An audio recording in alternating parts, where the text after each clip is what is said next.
Firestick updates, blocking updates, Amazon blocking apps. Should you update? Will it brick your device? What's going on? The truth. I'm going to get to it in this video.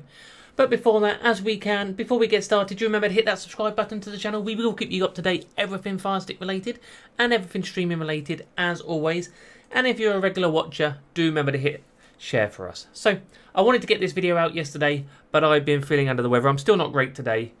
I don't want to go into details, but I'm feeling a bit rough, but hopefully be better tomorrow.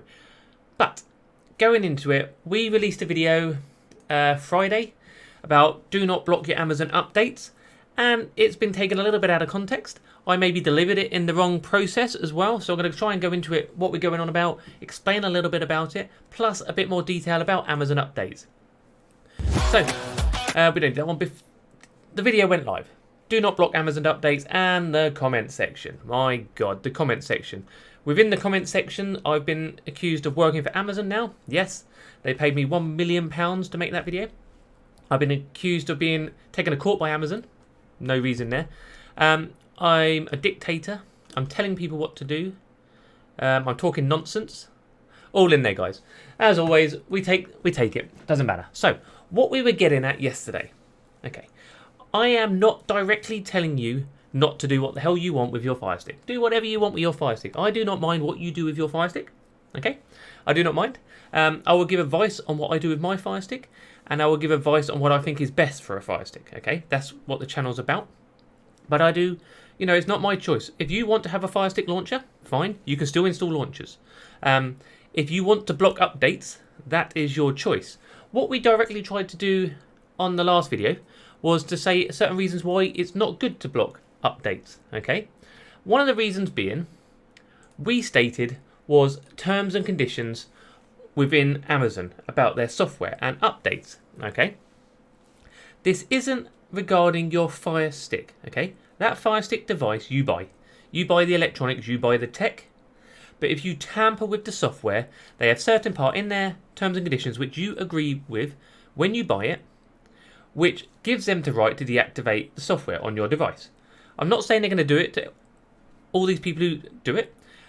They've also got the permission to go after the people who show you how to adjust the software or teach people. It's all in there. Okay, so I was just explaining that part of it. Are they going to come and knock on your door? No chance. Will they brick your device? Very unlikely. But I was pointing out one of the conditions of why it's not good to change the software. This doesn't mean it's much different to any other company. Apple are very similar like this. Google are very similar like this if you mess about with their actual software. Okay? Not their tech, not their devices, the actual software. But Amazon don't block certain things, so you can do what you want pretty much. Android, don't block certain things, so you can do what you want. Amazon decide to obviously want everyone to use their user interface. They sell their devices very cheap. They want you to use this user interface. Fine. Let's not get into that. Another reason why it's good to update, for anyone who wants to know how to update, you go to your settings, you go to My Fire TV, About, and then you've got updates here. I will always ping mine. That's a new one logging on today. I'll install it later. No problem. But updates bring security, okay? They bring security patches. They also bring updates which make newer apps work on the platform. It's based on the original Android operating system. And that updates. This has to update to the latest content so your apps and the newer apps work on the device as well. Downside of updates recently and not being able to use certain launchers is certain apps have this missing icon. Okay, it's a pain, but there is fixes for it. Not to bring it back permanently, but there is ways to see what it is. Like you could, as if behind my head, you could go. Let me move my head. You could go to uninstall. Don't actually uninstall it. But there you will see that was called Aurora Store right at the top. Okay? Right at the top here. That's one way to see how it is. There is another way. I've got a video on it. I'll try and link it above in the description. That's one annoying thing. We obviously like the launchers if you like to change the way it looks. Some people don't like the big advertising. Again, like a lot of other YouTubers, like me, have stated they don't mind it. It's good recommendations. A lot of people don't like not being able to see a lot on the screen, and a lot of people like to customize it. But like many other YouTubers, I follow their videos like they do with me. Firestick, he's happy to update, doesn't really use a custom launcher. Lee TV the same. Tanya Fire TV Stick's the same, doesn't really use a custom launcher, keeps their device up to date. And like most of us, we turn on our Fire Stick like this. We go across, find the app we want to watch, whatever it is, click it, watch something, okay? Simple as that. There's no worries about any adverts, nothing's popping up out at you, there's no pop-ups within things. Can't find the app, you go to that one, you pick whichever app you want to watch, no adverts, whichever app you have installed and use it. That's as simple as what most people do. And this isn't me telling you not to use a launcher. Feel free to use a launcher. I said I will do a video on how to use a launcher. Currently, you can still use a launcher, but every time you push the home button, it will go back to your home screen like this, which is a bit of a pain. The only thing blocked on these updates now is the app which allowed you to enable these launchers permanently, okay? So it blocked the updates. It also allows you to slightly edit the software, so you can disable the main user interface, and it allows you to use your own launcher. That's the only app blocked, so you can still install every third-party app you want to, every official app you want to, can all be installed. So everything you use your Fire Stick for can still be installed.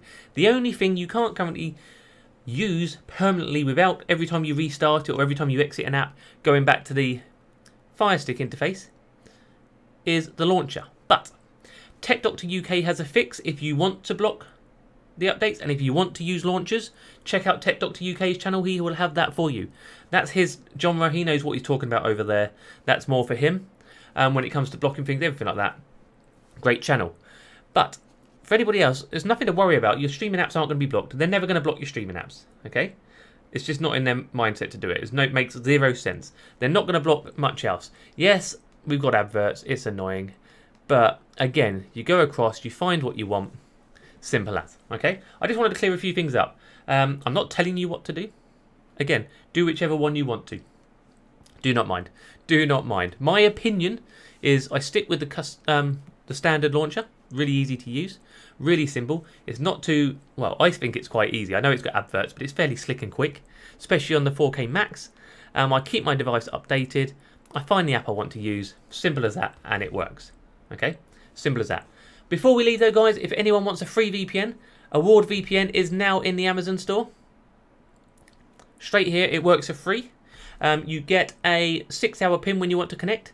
So you can get your pin, and you can click it. You have to get your pin code, connect to the VPN. So to get a new pin code, you can scan that, or use the mobile app for it, or go to awardvpn.com, and you can get a 6-hour pin, and you can get them as many times as you want. Okay, simple as that. Also, before we leave, if you're after a, say, faster VPN, a quick word from one of our sponsors, IPVanish VPN is linked directly underneath. Talking security, that's what we're all about. $3.75 a month. Linked directly underneath for you. All ready to use. And if you want to stay up to date with all the fun, we've been having fun on Twitter today, talking about some of the things I've been called in these videos today. And we've been having some fun comparing how people comment on different videos. All on there, and we just have some general fun. Come follow my Twitter. It's all here for you. We got good 18,500 of you here. And we're on all other socials as well. Thank you for your time. I need to get out of here. I'm getting a bit out of breath. I'm under the weather. I hope to be feeling better tomorrow. And we'll be back to normal next week. Brilliant. I've been Doc Squiffy. I'll see you soon.